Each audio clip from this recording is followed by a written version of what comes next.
Well, good evening, everyone, and welcome. Welcome to our distinguished speaker evening. We are so blessed to have David Goodwin here tonight. And my name's Liz Caddo. For those of you who are new to our community this evening, we welcome you. I'm the founder and head of School for Trinity, and we just are so encouraged tonight to have Mr. Goodwin with us. For those of you who are new to our school, this might be your first event, and we have, my goodness, been blessed to be a part of the larger community now for 22 years. This year we are grateful to serve TK through 12th grade, just over 550 students, and work and serve with about 140 faculty, staff, and coaches. And this will be our 12th graduating class, which is hard to believe, and we are so grateful. But the mission of our school has remained unchanged since its founding, and that's to offer a challenging education grounded in the Christian faith and classical tradition to produce young men and women of virtue, wisdom, purpose, and courage. And tonight, we are grateful that as grown-ups, but I'm super excited that some students are here. I promise, Blaine, Josiah, and Matthew, and Noah, you will not be called on, which I just did. But we are grateful that you are here.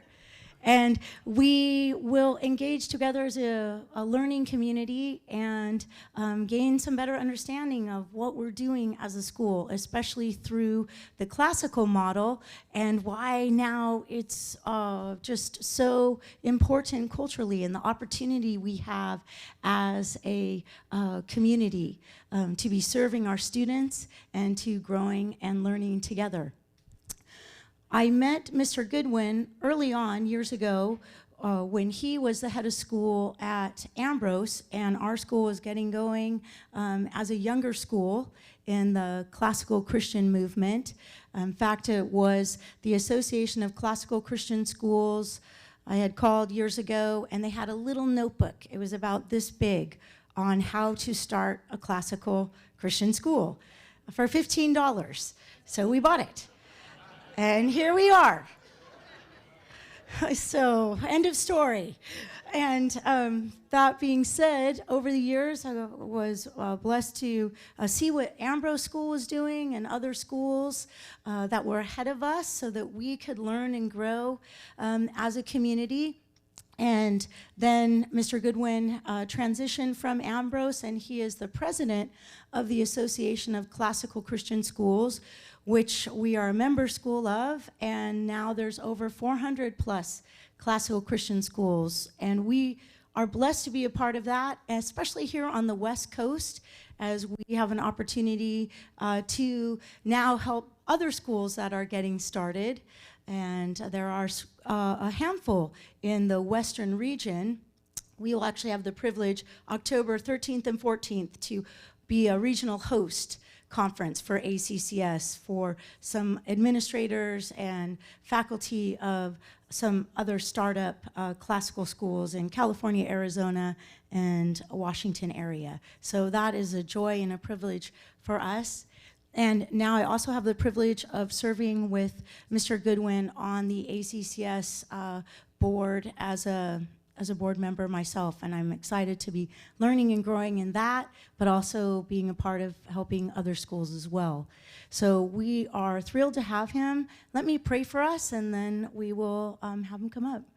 Heavenly Father, we just thank you and praise you for this evening. Thank you for this opportunity to come together as a learning community and continue to grow in hopefully wisdom and understanding of the why of what we're doing as a school and why it's so important now for the rising generation, for us as parents, for how we can be serving the kingdom, Lord, and serving the next generation in their learning, spiritually, relationally, intellectually, emotionally, all of the things, Lord. And we just consider it a great privilege. So we thank you and praise you. Amen. And please welcome Mr. David Goodwin. Thank you.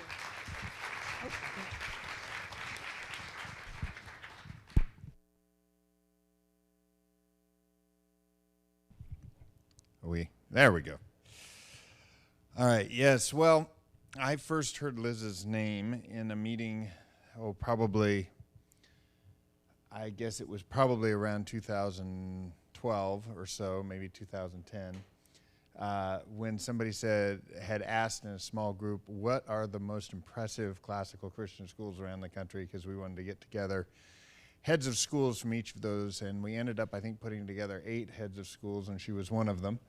And so Trinity's always been on the radar of, at least my radar, and certainly of the association as well.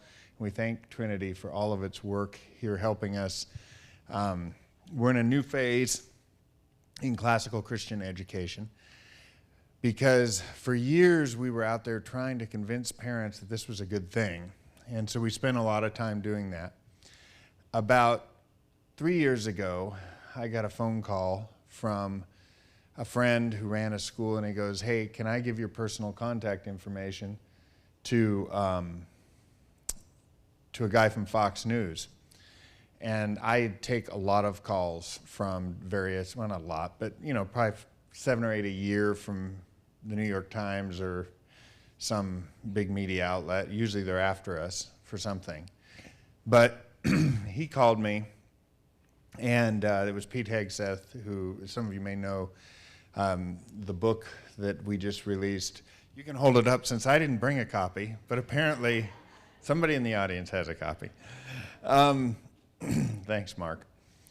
So I thought I'd start out by telling the story of kind of the book, what that's done right now, where we're facing. It's really not just the book, it's the whole cultural environment that we're in, and then talk about the next steps, because I think that's always where we want to go is, when I talked to Liz about what to talk about this evening, I said I can talk about Paideia because that's a big thing in the book, but you can read the book. So I think what I'm going to do is cover some stuff that's going to be in the next book when we get that put together. And so I'll just tell you a little bit about how the book came to be and why it came to be and what the Lord's been kind of doing with it since we released it. So when Pete first called me, he had been tipped off that classical Christian education was traditional, and he translated that to meaning patriotic, and that somehow we would be a great source of patriotic education for their nightly show or for one of their shows or something. And I said, well,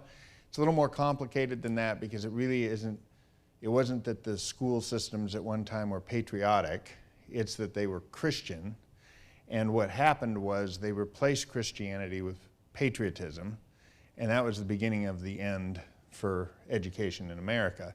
And of course, this wasn't what he expected to hear, and so he was a little hemming and hawing on the other end of the phone, and I said, why don't I just send you a couple of chapters of manuscript I wrote? So I sent him a couple of chapters of what became the book, and he calls me back a week later, and he goes, do you mean to tell me the Pledge of Allegiance was actually written by a socialist?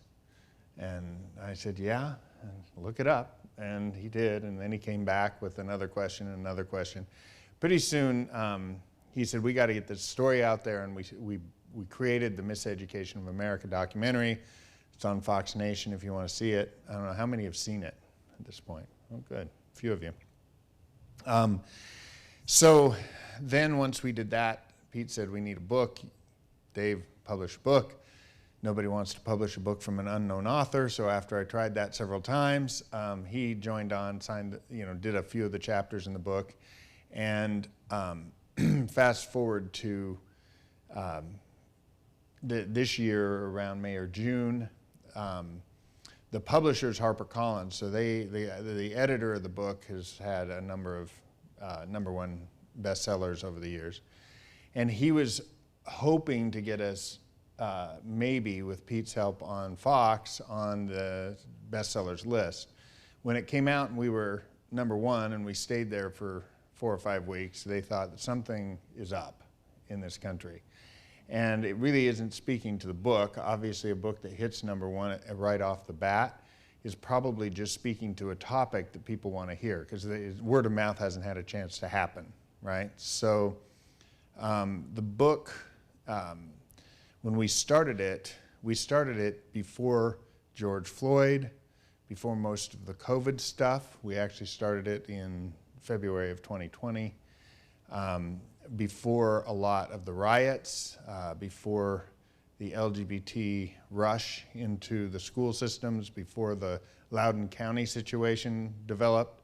All of this happened as we were working on the book, and so we kept, oh gee, we got something else we got to put in there. So we kept, kind of trying to keep up with the culture. By the time it released, we were in a situation where there was far more demand than we could supply on this. And so right now, across the country, ACCS has normally had about 30 startups a year that come into our system, and we try and help them out with the little book that's grown a little bit since then, a few hundred web pages to go with it. And we send, some other resources their way, and usually 30 schools and about 15 of them make it, and that's our growth rate every year. Last year we had 140 schools join up, and all startups, and they're all, the schools that we do have around the country are bursting at the seams for the most part. We did a survey, about 80% of them have had far more growth than they can handle. Now here in Southern California, you have a unique situation in that it seems like half the population's moving to Boise, Idaho, where I live. And we've picked up some gems from Trinity here. But the blessing is that people are waking up here. Pete and I spoke at the Reagan Library. I don't know which direction it is, but it's not far from here, that way, a few months back, and it was the biggest crowd they've had in a long time, they said. They sold the place out, and everybody was interested in education. Now, as you can imagine, with that population, there was a lot of grandparents that were looking to help their kids find a better path for their grandkids, because this was just not a course that they wanted to see their kids take in the California public schools. So I think you guys serve a very unique ministry here, because you can provide light in a pretty dark corner, in terms of what we're facing in this country.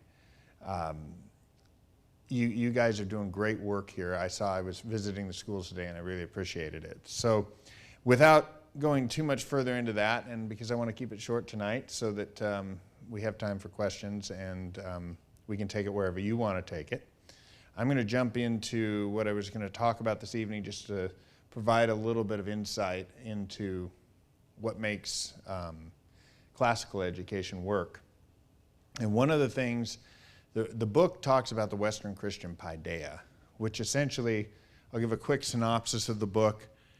It chronicles the fact that the progressives in the early part of the 20th century had a problem. Marx had prescribed a revolution that never happened, and the progressives were trying to figure out how to drive a revolution, a Marxist revolution, into America. And they had to do it through cultural means, because America was different than Europe. There wasn't really that pressure from the working class enough to form a revolution, which is what they thought they needed. And so the progressives put together a plan to take over what they called the plasticity of the child. I don't know, how many have read the book? Okay, a few of you. So the move they made was not to, they would assert what they were doing was creating an education for the immigrants. That there were 15 million immigrants who'd come into America between 1900 and 1915. And that was a big load on the American system, and they were trying to educate the immigrants. But what they did was they took Jesus Christ out of the schools and replaced him with the American kind of patriotic education we all know of. Now, there's nothing wrong with American patriotic education, except for the fact that if it usurps and supplants Christianity, it's hollow, it's empty, it can't do anything. But they knew that, because they needed to take paideia out, take the Western Christian paideia out. So what we're doing in the classical Christian movement, I'll leave the rest of the story in the book for you guys to go ahead and read. What we're doing in the classical Christian movement is trying to restore the Western Christian paideia through the children. Now, paideia is the fundamental instrument of culture. It's what makes a culture happen. As the fundamental instrument of culture, it's been now hijacked and taken over by progressives for over 100 years, and now we wonder why we've got the craziness going on. We should wonder why it didn't come sooner. It usually only takes a generation, but they had to take the first 40 years between 1915 and about 1950 to get everybody into a patriotic education, and then they took another 40 years to move everyone to a cultural Marxist paideia, which came in the mid-90s, and now we're bearing the fruits of that. And so that's all chronicled in the book. So tonight what I want to talk about is what we can do, because obviously if you're here tonight, you probably have kids or you are in classical Christian schools, which is one piece of the puzzle. But the other piece that needs to be addressed is culture itself, because we're in a little bit of a difficult situation in that for almost probably 1,500 to 2,000 years, Christian culture and Western culture have been synonymous. They were one and the same. So we have now come to a point where they have departed, and they are so far apart that Christian culture shouldn't look anything like the culture out there, but it's like a gravitational force that's pulling us toward it. So we need to, the prescription that Pete and I offer in the book is, of course, classical Christian education. The next thing we're going to talk about, and if we get to the next book, is the need to create very distinctive cultures within our communities. And around the country, we're seeing this happen in classical Christian school communities, because it's rather ironic that the most central force in a culture are kids. And since our kids go to school together, we can form a culture around that. And so that's a prescription that I'd like to really encourage you in tonight, and that's what I'm going to talk about. A number of years ago, one of our most promising graduates at Ambrose, I was doing her senior thesis with her. I was the advisor on it. And I made a statement. I said, well, all cultures aren't created equal. Cultures, some are better than others. And you'd think I just said something horrific. She stammered around and said I shouldn't say things like that. I didn't realize the family she'd come from was a little bit more left-leaning than I was. And so, but it was really true that people today, if you say there are some cultures that are better than others, Christians will reject that idea, because that's what we've been taught for a very long time, and I'll talk a little bit about where we got that idea. But if you think about it logically, it's the only thing that can be true. Because if there is good and bad in the world, and we believe that there is good and bad, and if everything in the universe, in this fallen world, either aligns to a greater degree or a lesser degree with Christ, then that should be true of people, it should be true of laws, it should be true of nations, and it should be true of cultures. And those cultures that align more with Christ are better cultures than those that don't. Now that's heresy in today's world, and so I risk saying it, but the reason I had to make that point to begin with is that if we don't realize that, we will continue to engage the culture around us as though it were neutral, and it's not neutral. The culture our kids are being born into today is evil. And it may be one of the most evil cultures we've had in a long time. So I'm going to chronicle that a little bit here.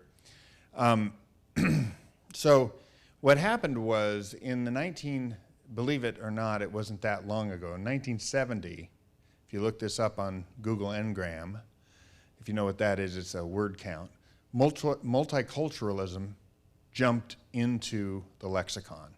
So that word wasn't really ever present before 1970. Yet everyone in this room has heard that word, 10,000 times in the last 5 years? Because multiculturalism's fundamental tenet is that there's no distinction between the cultures. Cultures, I explain it this way sometimes, it's like somebody who thinks what is culture?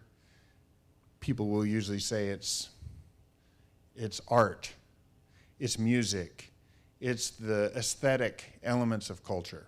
That's like defining a 747 by its paint job, right? It's barely scratching the surface. The depth of culture is in 4 elements, and those are the 4 elements I'm going to talk about tonight. Before I jump into the cultural discussion, I wanted to read a couple of things, because as we look at our culture today and see its mess out there, we can despair a little bit, but God sent us a prophet. I hope I'm not being overly presumptuous in saying that, in C.S. Lewis, when he wrote That Hideous Strength. And he wrote a book that basically describes where we're at. So I'm going to read 2 quick passages from it, because when he wrote this in the 1950s, it probably seemed totally, or at least a little bit, like he was Chicken Little saying the sky was falling. But I'll read these 2, and we'll see if we can't find some truth in these. The first is, "Why, you fool," he's speaking to one of the protagonists, or one of the antagonists. "It's the educated reader who can be gold." If you know the story, That Hideous Strength is a civilization in the future, from C.S. Lewis's point of view, that has gone where our current culture is. And so I'll start over here again. "Why, you fool, it's the educated reader who can be gold. All of our difficulty comes with the others. When did you meet a workman who believes the papers? He takes it for granted that they're all propaganda and skips the leading articles. He buys his paper for the football results and the little paragraphs about girls falling out of windows and corpses found in the Mayfair flats. He is our problem. We have to recondition him," meaning the average populist worker. "We have to recondition him. But the educated public, the people who read the highbrow weeklies, don't need reconditioning. They're all right already. They'll believe anything." So if you think about the intellectual elite in this country and where we're at, this is exactly what Lewis was describing in our culture, this bifurcation of the populist kind of everyman from this intellectual elite who they can manipulate readily. And how does this work? Well, the second quote I'll take out of That Hideous Strength, I got carried away and had so many quotes from That Hideous Strength, I decided to have mercy on you and cut it down to 2. "You don't understand," so this is one of the antagonists. "You don't understand anything. Isn't it absolutely essential to keep the fierce left and the fierce right both on their toes and terrified of the other? That's how we get things done. Of course, we're non-political. The real power always is." So when you look at our culture, what Lewis is saying is, we've got this left-right thing going in spades right now, right? The real power is in the non-political administrative state, it's sometimes called. It's this force that I would call, it's the product of a cultural shift that we're seeing kind of wash over everything. And it's coming out of sort of this power base that's not even identifiable. It's not a person, place, or thing. It's just this kind of vague principle that we can't criticize, or we have to cancel people, all of the stuff that we're dealing with. So the reason I brought these up is because I wanted to really drive home what culture is made of and how we need to respond to this, so that I can encourage you to try and build these communities here at Trinity. So culture, as far as I can see, is primarily made of 4 things. The first is ordered affections. Now, I know this is not new to those of you students who are in the classical Christian world, because we talk about ordered affections a lot. But essentially in the book, I talk about the fact that ordered affections are far more important than any of us realize, because we think we make decisions rationally. But humans do not. No medieval scholar, no classical scholar would say we make rational decisions. That's not what people do. People make decisions in accordance with our affections. And I tell the story in the book, for those of you who have read it, you'll probably recognize this, but the most pronounced narrative I have on this is when I was at Hewlett-Packard. I worked in I was the marketing guy in an engineering division, so I got into a lot of meetings with engineers, and you would think that engineers would be the most rational people in the world, right? That science would rule their every decision. And we had a meeting once, and I was just reading Augustine at the time. Augustine is, it's his work in the City of God where he talks about these ordered affections. But I was sitting in this room, and I was on the outside wall because they didn't let marketers make decisions about engineering. So all I had to do is wait for the marketing part of the meeting, and I'm watching these engineers talk. And the division of HP I worked for made printers. And printers have to pull paper consistently, and there was a part in the printer that had to be within a certain tolerance. And this engineer was upset that if you look, any engineer, you know, you sample a whole bunch of units and you get like a spectrum, a curve, right? And if the tolerances are within this spec, then it's fine. We just go for it. Well, the tolerances in this particular one were within the spec, but they had slid to one edge of it. And so two engineers got in a knockdown drag out about this. One engineer said, they're within the specs, we go. The other engineer said, they're on one edge of it, that's too risky. And after hours of this debate went on, and the decision went down, and we lost lots of money and all that, the answer was, how was that decision made? Was it science? No. One of those two engineers had justice in a high-ordered position.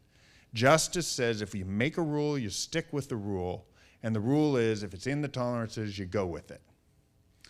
The other engineer had safety as a more highly ordered affection than justice. So that engineer said, we aren't being safe enough because it's near one edge of the tolerance. Justice versus safety, two passionate affections in disordered orders for these two engineers. I would submit to you every single decision made in the world ever is like that.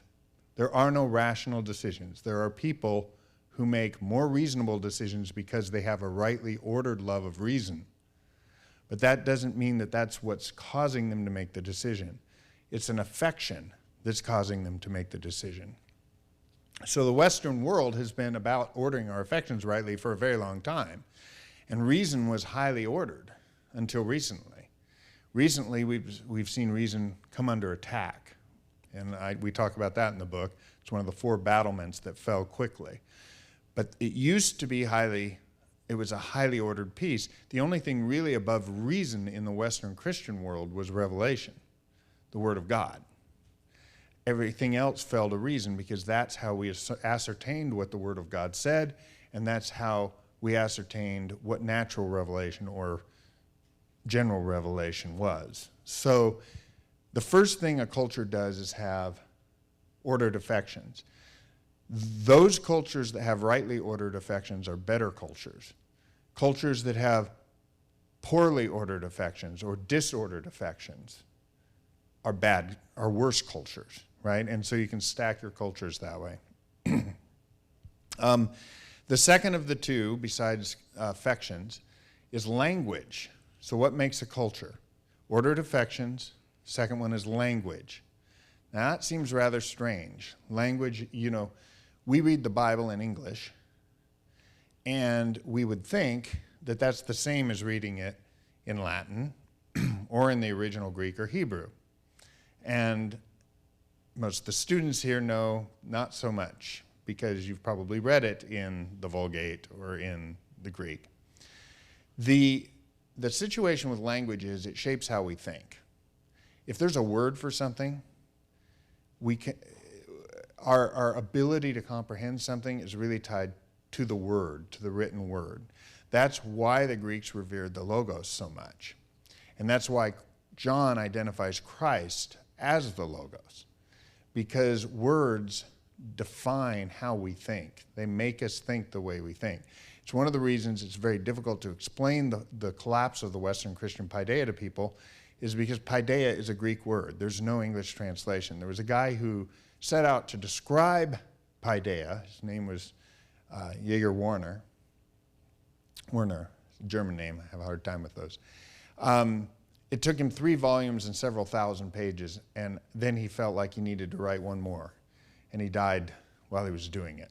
So it's hard to describe paideia in English because we don't have that word, but to anyone in the ancient Greek world, it would have been an immediate, they knew what it meant, and they thought in those terms because they had words for it. The same is true for logos. We translate it word, but it's also the root for logos, or logic, excuse me. It's the root for logic. It's the root for a lot of English words that seem to be all over the board, and it's because there is no direct translation for logos. Telos is another one that we talk about in the book, and arete is another one. Those 4 words are just 4 examples where there's no English word for it, so because we don't have a concept for it as a culture, we don't think in those terms. Where does our language come from? Well, largely, up until recently, it came from the Enlightenment, which highly revered reason, so most of these terms have been redescribed in Enlightenment context. Logos means logic or reason, but that's not what it means. It's just what we translate it as, right? So the second of these 2 is language. That makes a culture. Ordered affections and language. The third is another strange one, is a metanarrative. So the thing about metanarratives is that if you don't know what that concept is, it's basically, as you're sitting here in this room right now, every one of you has a metanarrative. It's an idea of where we came from and why we're here, told in story, right? So we, because we share Christianity, believe there's a personal God who is in 3 persons, and he came and he created the world. It fell. He redeemed it through his Son. And if you're recognizing the order I'm going through, it's basically the Apostles' Creed, right? Because Christendom has always provided a meta-narrative through the creeds. And that's why we say those as often as we do. The creed provides us with a meta-narrative that we can all join into. Well, interestingly, if you read the book, we talk a lot about the Frankfurt School and the rise of postmodernism.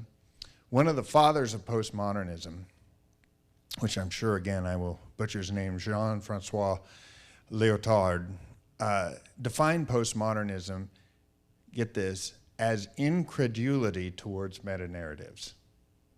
Incredulity towards meta-narratives. What that means is we don't want meta-narratives that we believe to be true in our postmodern world. We're going to get rid of them. Well, you can't vacate meta-narratives. All of us has to have a story in our head about where we came from and what we're doing, and without it, our culture collapses.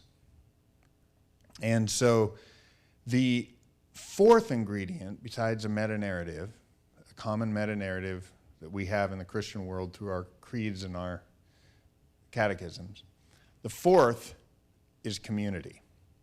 In other words, you can have all 3 of these other things. You can have ordered affections, you can have language, and you can have a meta-narrative or a story that you believe about ourselves.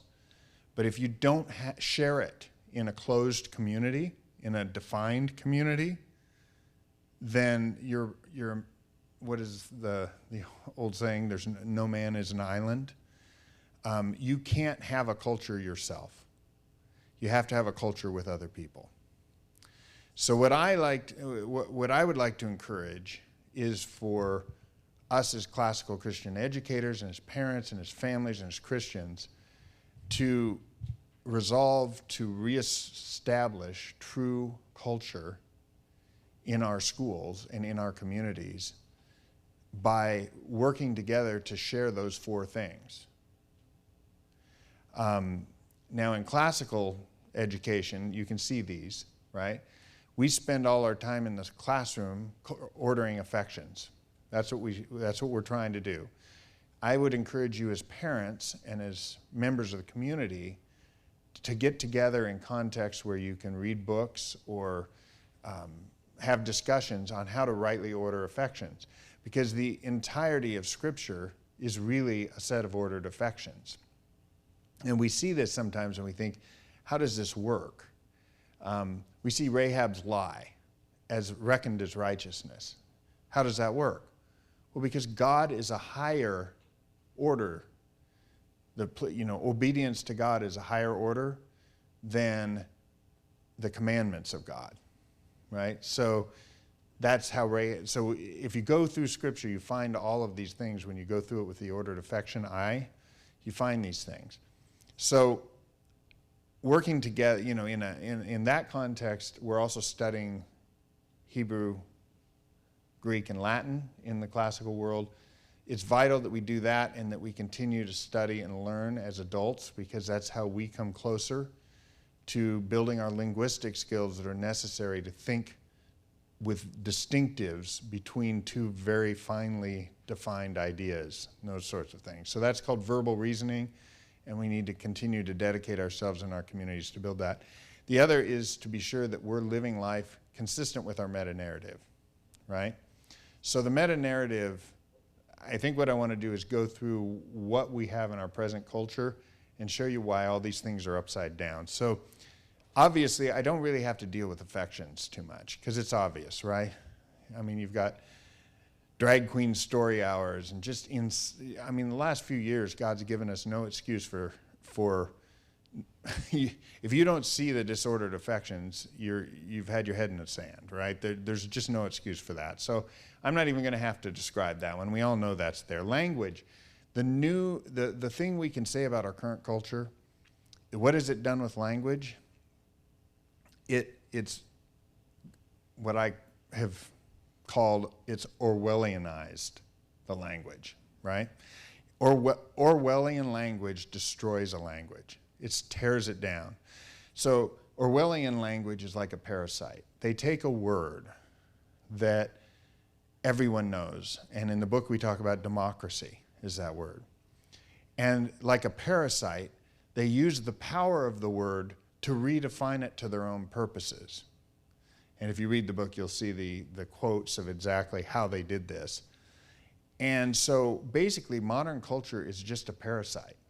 It takes language and it reapportions it to its own uses, and that destroys the language, which makes it an anti-culture. So we've got upside down affections, we've got an anti-cultural language, and the meta-narrative is non-existent. I told you about the postmodern meta-narrative, but if you really look at our meta-narrative, it's all messed up, right? I mean, you've got, the best you can come from is the Enlightenment idea of evolution, and that, this time, chance, and matter is going to create everything, and now we're the kings of our own destination, and we can make things up, and we can do everything the way we want to.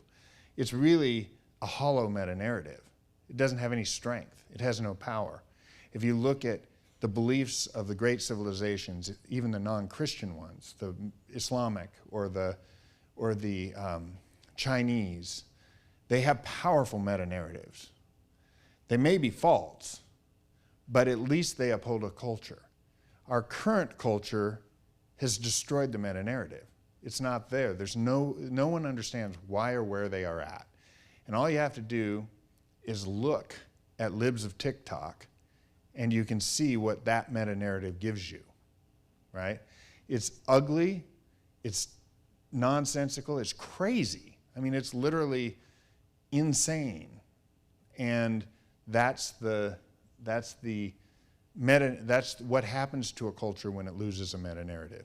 Even, like I said, even a false meta-narrative like the Hindus or the Taoists can maintain a culture for thousands of years. You don't maintain cultures with no meta-narrative. And community, what have we done to that? Well, we've sent everybody to their corners. We live in suburbs. We don't have a lot of interaction with our neighbors. It's separated everybody, and we get our primary community through televisions or YouTube or some connection that they control. This other culture controls, right? So that's our community, is this external, bland, controlled interface. Anybody who's read 1984 might recognize it, right? It looks an awful lot like the world of 1984. The good news is that leaves the whole playing field open to us.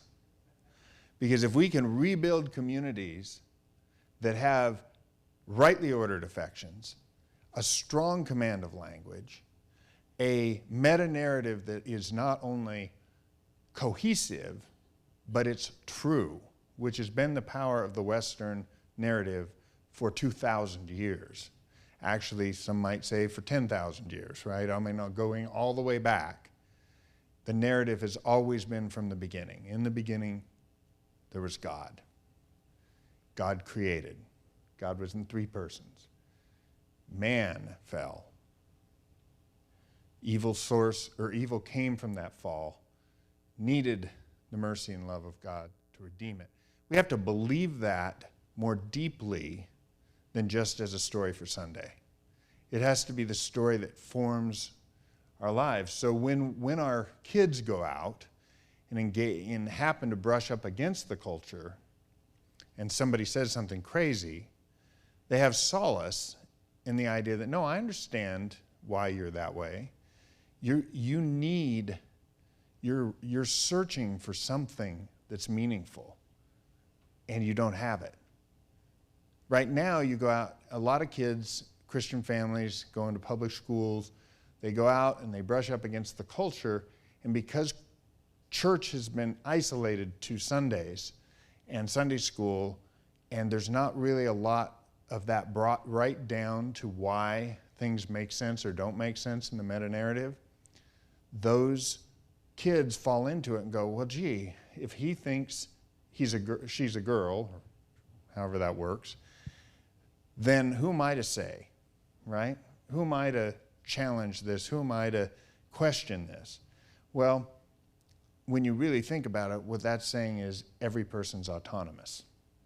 And that's the opposite of your meta-narrative.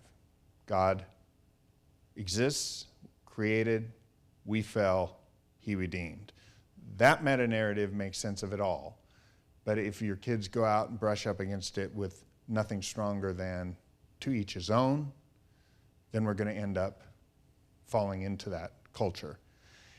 And then the last one is my prescription to do everything you possibly can as a community to find opportunities to get together and strengthen the prior three, the rightly ordered affections, the language and knowledge of language, and the meta-narrative. So that is that's the prepared comments I had for the evening, and the challenge I have for you all. And so now I'll take questions, either about the book or about this stuff. Yeah, Mark.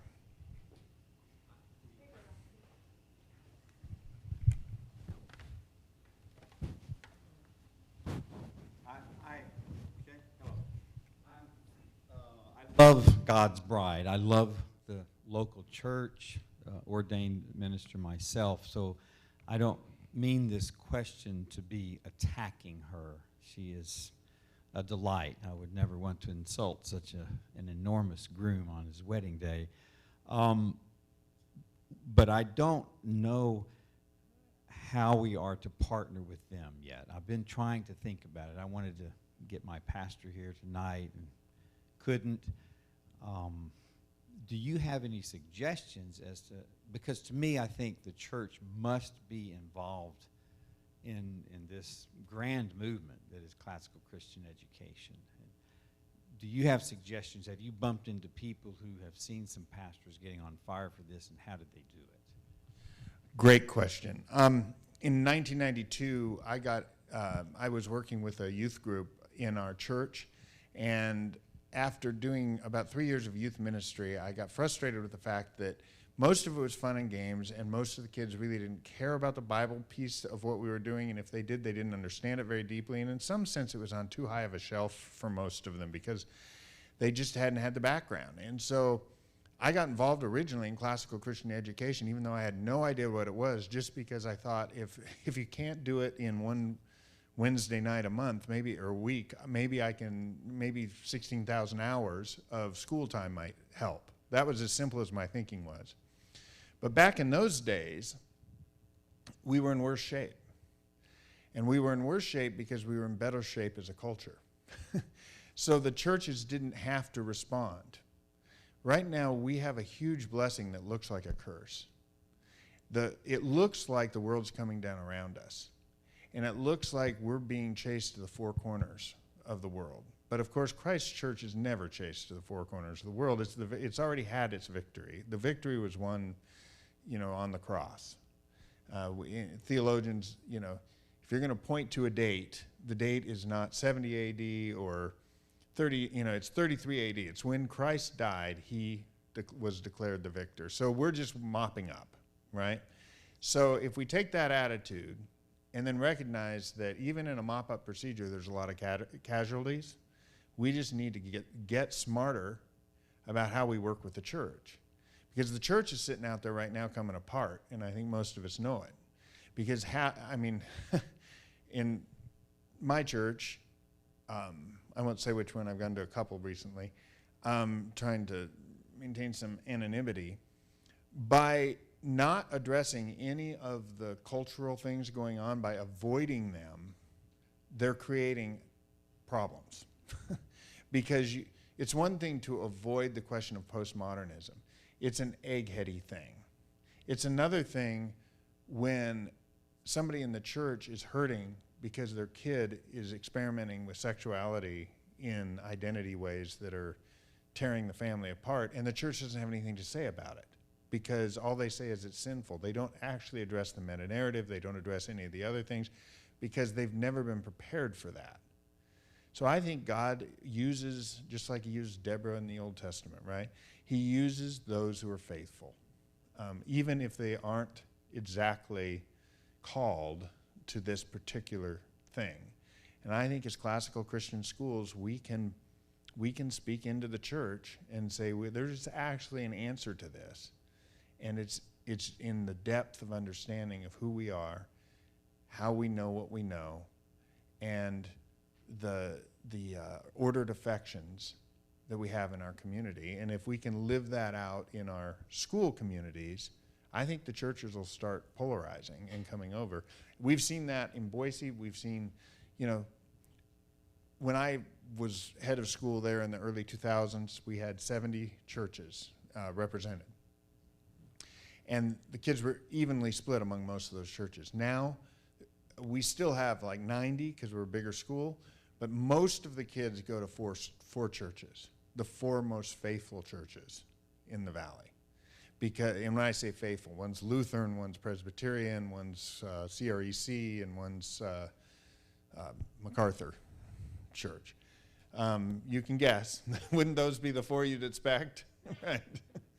So I think it's all opportunity. We're just in a great spot because there's no black. It's so black and white now.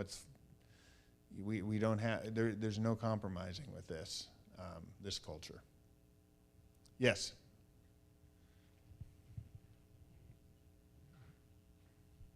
This may seem like an odd line of questioning, but I'm a pragmatist.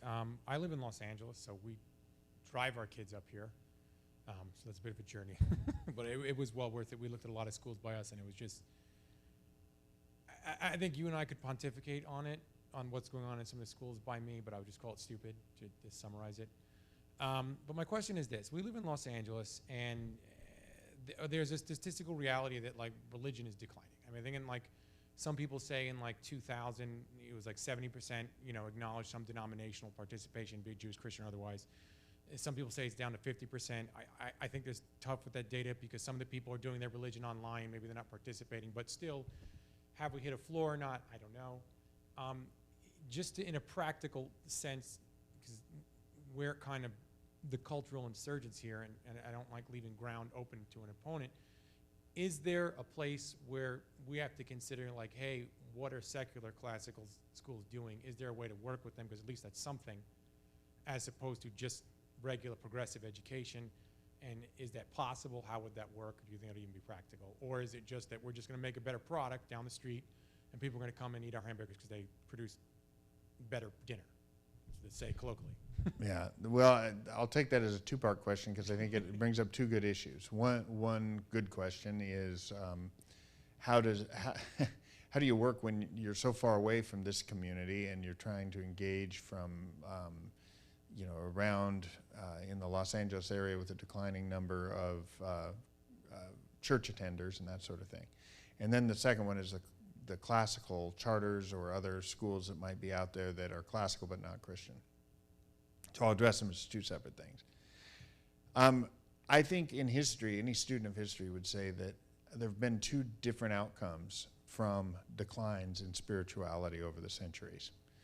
One is decline to the point of loss of critical mass and become a secularized society. That's largely what Europe has done. France, Europe, yeah, France before when they killed the Huguenots or chased them into Switzerland.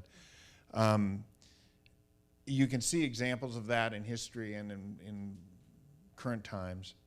The other is that it refines a remnant, like the Covenanters in Scotland, or like the Reformers in Switzerland, or like the Lutherans in Northern Europe, or dozens of other circumstances, the Waldensians, the Lombards. I mean, we can go through all of these small, salty, very attractive communities of Christians that form and do what the early church did.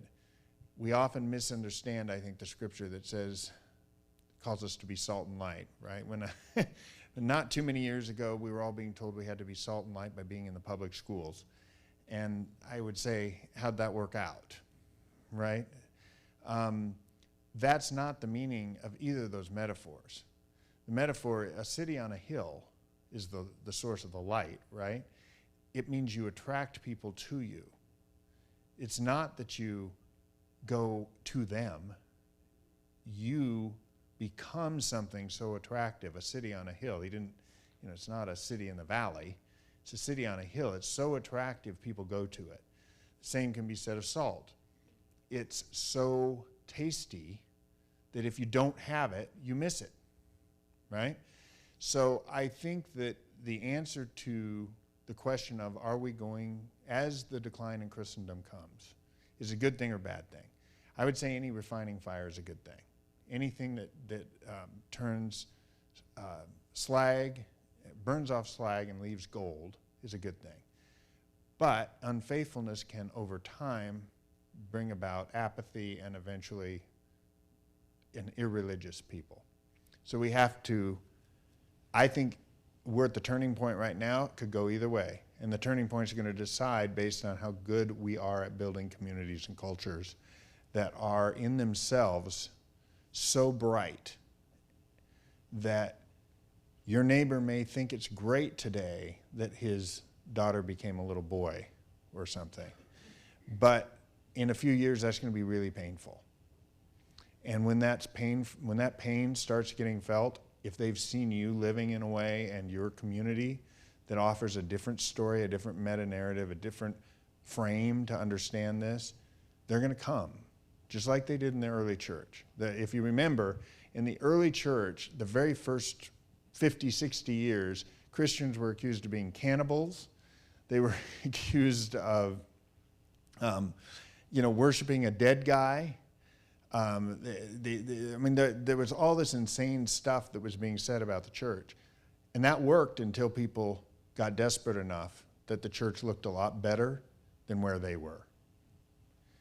And so that's what I would say about the decline in Christendom. What I would say about charters is, I'm a little biased. I don't think you can have classical education without Christianity. You could have classical Islamic education. It would be bent, but it would be classical. You could have classical Hindu education. It'd be confusing.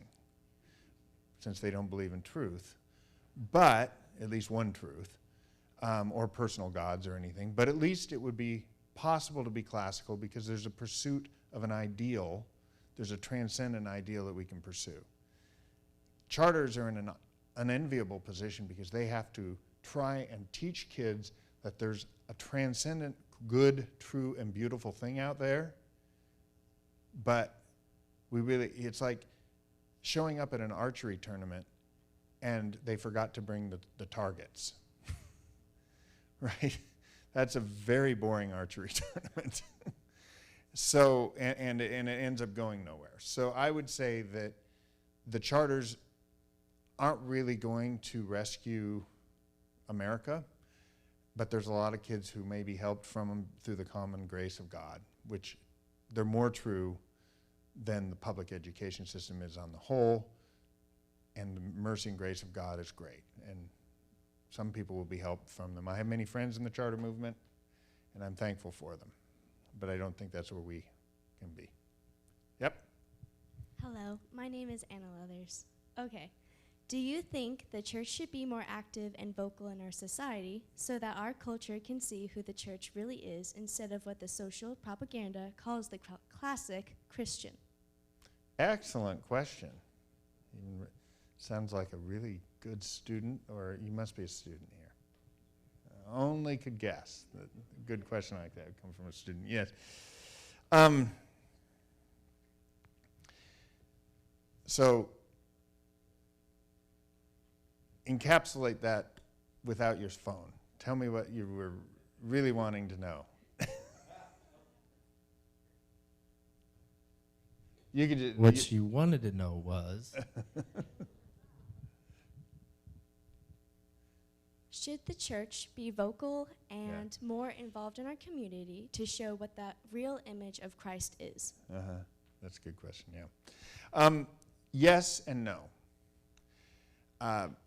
What I'm advocating for is a cultural church that focuses on its people in the church knowing the truth, loving beauty, and loving goodness in right orders, loving language, and loving outsiders, but not preaching at them.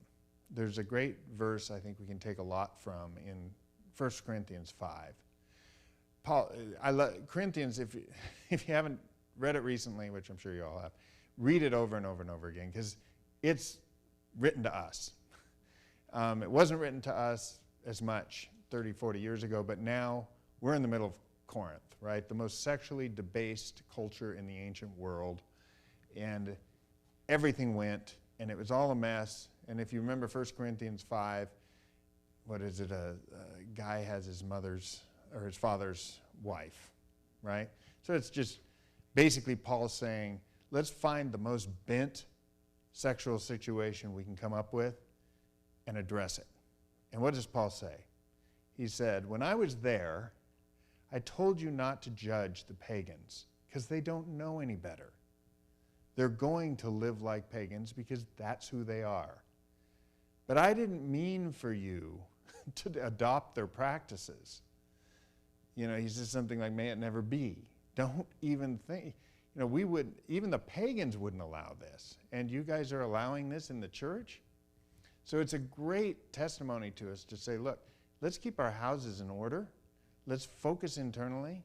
And let's love our external neighbors.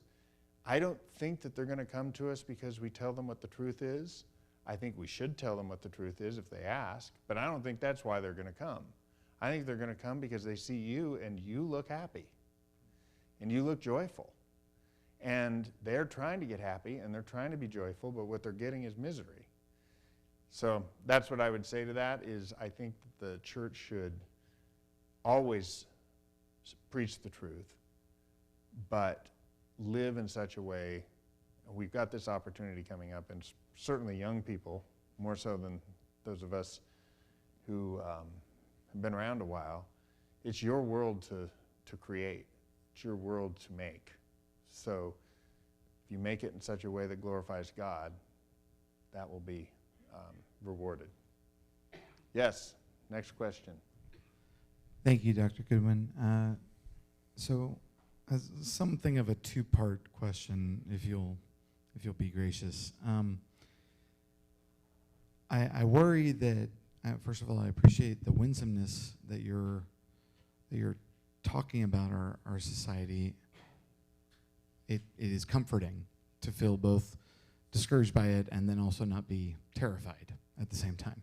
But I do worry about the sort of long-term goal. If we go off of what you were saying about charter schools, it puts me in mind of how do we work with grades, how do we work with accreditation, and then looking towards our students like Anna and Olivia over there. Where are we sending them exactly? What is the hope, and how can a school? I don't want to necessarily suggest that the only path forward would be to cut ties with any kind of accreditation, but I am also curious, how can we walk a road where everything that we're doing is good? We produce wonderful students, yay. And then they go to a school that will, and are pursuing an end which seems to be diametrically opposed to all of our outcomes. How do we proceed? Excellent. Well, I'll break that one in two pieces too, and I'll try and be more brief in my answers here. So one is the college question, because that's usually where we're sending them out, right? And the other is the question of,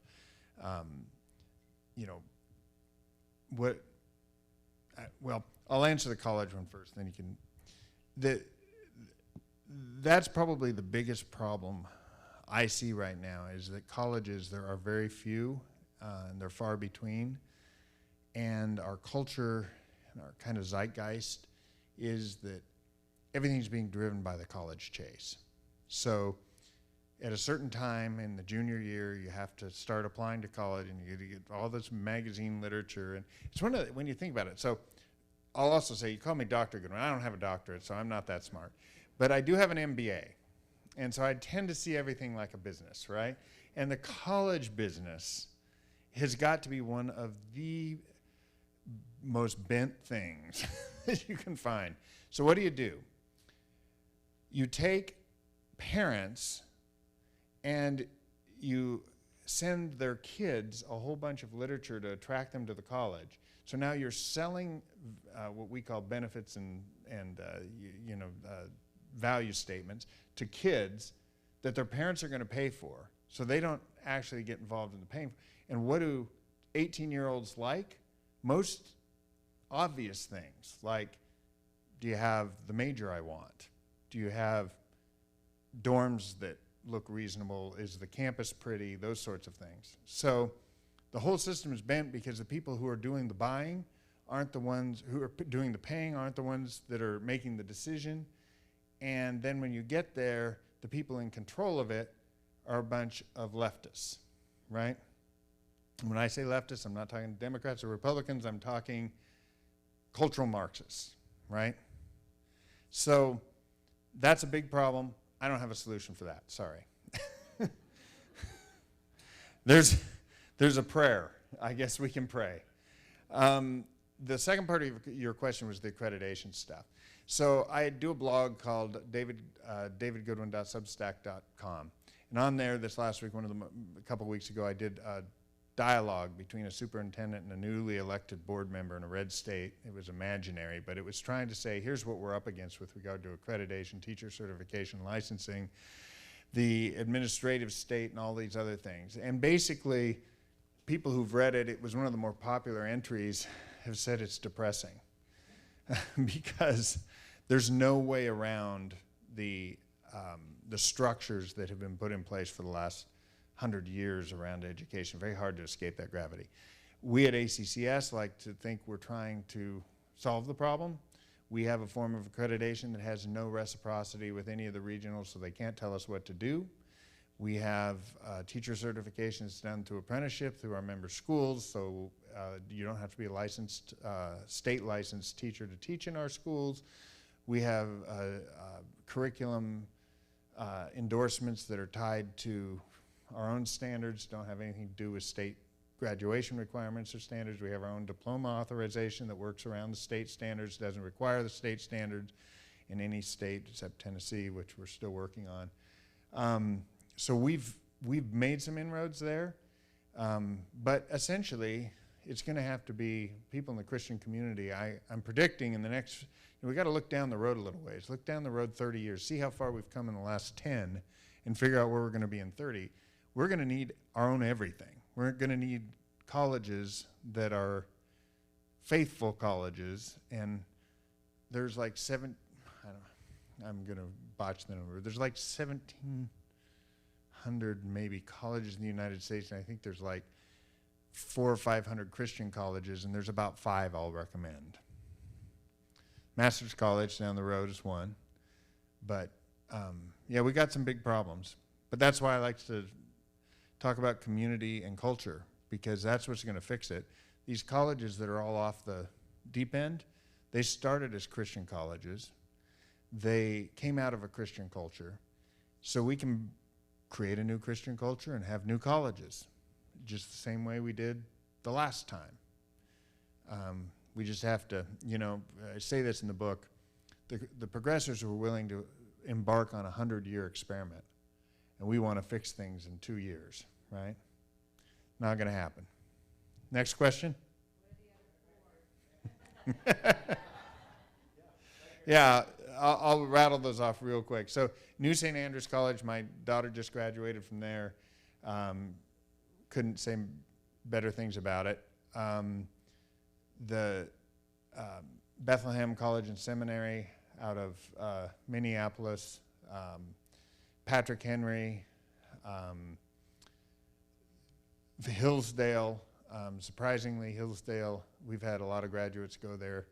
It provides a pretty good Christian environment, even though it isn't officially Christian, although now they say they are officially Christian, so you're kind of off and on there. School of the Ozarks, there's probably 2 or 3 more. Yeah. You mentioned earlier about language and the phrase multiculturalism creeping in and everything, and we're actually doing a kind of a re-examination of a lot of our language, particularly our marketing language. And the one little buzz phrase of critical thinking that we continue to, I cannot seem to find what our equivalent for that would be. And we're riding that tightrope where we want to have people understand what it is we're doing here who are uneducated about classical Christian education. We want it to be attractive to them, so use some language that paideia is just too over everybody's head outside of this building. And so I'm just wondering if I could get your thoughts on that. Well, critical thinking. Yeah, it's a brilliant comment. Well, I've used that word before. I've tried to get it out of my vocabulary. When I wrote this book, we ended up in the middle. So Pete's actually quite a brilliant guy. And when he and we got in the middle of the CRT thing, and we're going, well, we got to address this because it's in the thing, so let's go study that. So Pete went off and studied that and brought it back. It was like, you mean critical? That's like born of critical theory. The idea is that you tear down everything that is historical and traditional by being critical of it. And that's the nature of critical thinking as a word, as a phrase. So kudos for recognizing that. I've tried to replace it with things like reasoned discourse or reason, any word tied to reason in some way or another, because reason is you can't use logic anymore because people think of Spock or something that doesn't fit. So we used verbal reasoning, reasoned discourse, intellectual discourse, things like that to replace it. Hi. First off, I'm a huge fan of your book and documentary, so thank you for everything that you've done. I actually had a question about college, but I think he kind of answered that. I do have a question for you just about education that's happening within colleges specifically. And one of the trends that I think I've seen over the past couple of years, and I hope I don't offend anyone in this room, but it seems to be that a lot of liberal, white, educated women are part of this elite class that feels as if they are doing good for the betterment of society, but they're actually hurting those. other communities. And so I guess I just wanted to kind of ask, in your experience and what you've done for your research in terms of education and the progressive system and the colleges, like, why is it impacting this group specifically? And maybe you can shed some light on like what they're doing. I mean, from a cultural perspective. You're talking about women of a certain educated class, certain age group, Yes. which would be what, middle age, you were saying? Yeah, probably around Yeah, sort my of college. age. But The- you know, the they're Karens, educated. as They're they the call elite them? class. They're, you know, and they're driving a lot of this and feeling like they're doing Mhm. good, but I feel like they're a little lost. I don't know how much I can contribute to that. What I will say is that 2 years ago, I had the privilege of, we had to do an online conference, which meant I had to bring the speakers to a central location that was cordoned off and free from COVID and all that stuff, and then do an online conference. And one of the speakers I had there was Rosaria Butterfield, and she sat with me for 3-4 hours between takes as we were getting ready, and just spoke wisdom. And if you haven't read any of her books, Rosaria Butterfield, has anybody read her work? Yeah. I highly commend it. She was one of those. Syracuse University, lesbian, angry at God. And she prescribes a solution that is very unlike we would think. It's again, the Light on the Hill community, where her pastor friend invited her to their house for meals. And so she does a lot with hospitality, which I think is a great book. Her hospitality book, she has her own testimony book. I can't remember what it's called. The Unlikely, something of Unlikely, yeah. But her other one that she released was on hospitality, and that's probably the one you'd want to get and read and engage in a community of it, because, I mean, that's the only answer I can see is it's a Christian answer. It's an answer that comes out of love. It's an answer that comes out of not, you know, this is where I think we are not going to out-argue these people. They're deceived, so we need to love them and try and see if there are any that through love can be brought to Christ and do what Rosaria's done. She's one of the most beautiful souls I've ever encountered personally, and I think she would be a good role model. But I can't answer your question because it's not something I know much about. Others? You touched upon a subject that's very near and dear to my heart. Our three oldest grandkids are in a classical school in Orange County, and you mentioned Hillsdale. So for them, their school only goes K through 8, and their two options are Catholic school or possibly consider the Hillsdale. Barney Charter? Yeah, that's down there. This was just recently chartered. So since you mentioned, already touched on Hillsdale and how they're doing, has there been any dialogue, or is there a place for working, or are you working with traditional Catholic schools and the curriculum and working with them? And Well, I wonder if you just comment on that. Yeah, I'll make that quick comment on that. We're a Protestant organization, so we don't directly work with Catholics, but there's an organization just down the road here called the Institute for Catholic Liberal Education that is our counterpart in the Catholic side, and they are trying to convert diocesan schools. For the most part, there's a study called the Good Soil Report on the classicalchristian.org that you can find. It will show you how Catholic schools fare against other schools in terms of worldview issues, and frankly, they're worse than the public schools in many cases because they are so. It's a complicated situation where they serve inner cities a lot of times, and so they absorb the culture more than, say, evangelical schools in the suburbs or even public schools in the suburbs do. So it's a complicated question. I'm not sure Catholic diocese schools are going to be the answer. A Hillsdale charter might be a little better unless this Institute for Catholic Liberal Education has a school in that area. And since they're here, they may have something around here. I mean, Thomas Aquinas isn't too far from here. It's a phenomenal school as well. I would send my kid there, which is one I didn't name. Even though we're distinctly Protestant, I have a Protestant friend in the PCA with me in Boise who graduated from Thomas Aquinas and swears by it. Yep. Good evening, Mr. Goodwin. So, great presentation. Loved the lecture.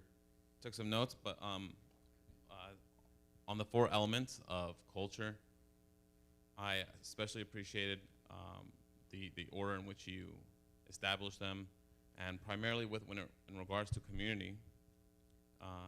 I always thought, like you said earlier, you can't argue with these people because they're on a completely different paradigm. What I've noticed about that paradigm is that they don't have a sense of community. They don't understand community or culture in its definition. So growing up in my culture, in terms of the order of operation, God was always number one. And I've noticed that many of these individuals, what they suffer from is an inferiority complex and also an identity crisis. And that's why you find a lot of them trying to join these organizations or social clubs, because a lot of these individuals belong to, whether it's primarily a group that's not allowed to celebrate their identity, so they find a means to celebrate an identity because they want to experience pride. Go figure. So in regards to Trinity's community outreach, reaching out to,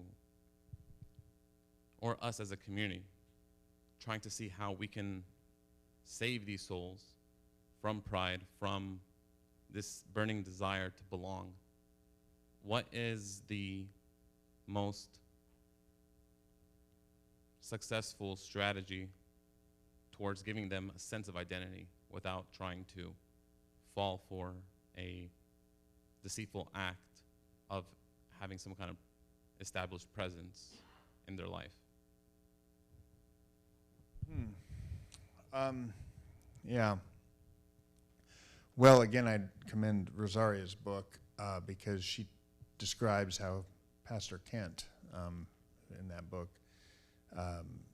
spoke into her situation and found it to be far superior than the way the church generally deals with it. So I'll let that speak for itself. I do think that what we need to be preparing for, I'll kind of turn this question a little bit, is that we tend to always live in the moment. And I'm sure Liz is in the same boat. Particularly, and I'm not going to pick on, apologize if I'm picking on, girls or something, but young girls, particularly 6th, 7th, 8th grade girls, inevitably have, boys do too, but they take it out on the playground or beat each other up or something. But girls get into situations often where they're cutting or doing something like that. And I've had to care for kids in our own school and this isn't just 1 or 2. This is a common thing you just deal with because it's part of being insecure at that age. They grow through it.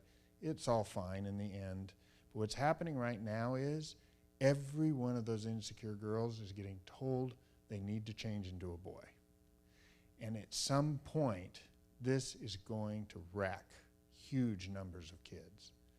And that wreckage is going to be on our doorstep, and we need to be prepared to help those kids. Because by the time they figure this out, they're going to be 20, 21, 22. And the wreckage is what we as Christians are called to speak into and to, I don't think we can convince them out of it, but we're going to have to be there to pick up the pieces for them as a Christian community, because they're going to be coming out of it and they're going to be hating what's been done.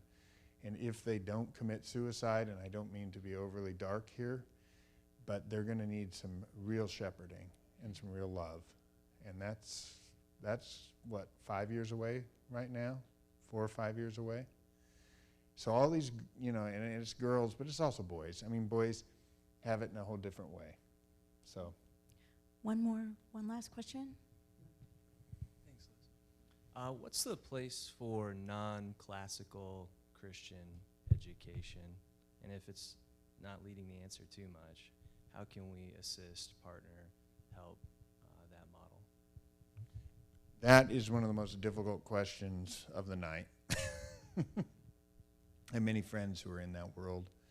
The problem is that when progressives took over education, there were no Christian schools in America, Protestant Christian schools, almost none. They formed up usually in the 1960s, some 50s, but mostly, if you look at the stats, it's in the 1960s that they formed, largely as a response to either the taking prayer out of school in 1964 or 63, 62, right in there when they took the Bible and prayer out, or in the busing era. And they adopted the DNA of progressive schools. So they're built on a progressive model. And you can't get that out of them very easily because they all get accredited by the same public institutions. They require licensed teachers. They do all of that. So basically, I call it hydroplaning. They kind of hydroplane on this. We've got a Bible class and a chapel, but everything below that is progressive education. And they can't see their way through that. I told you earlier what our success rate was on new startups, you know, that it was about half of the 30, but now we're seeing a lot better success now. Even back then, if we were doing half of the 30 that would start would succeed, transition schools, which are Christian schools that decide to convert to classical, we've maybe had one success story out of 30.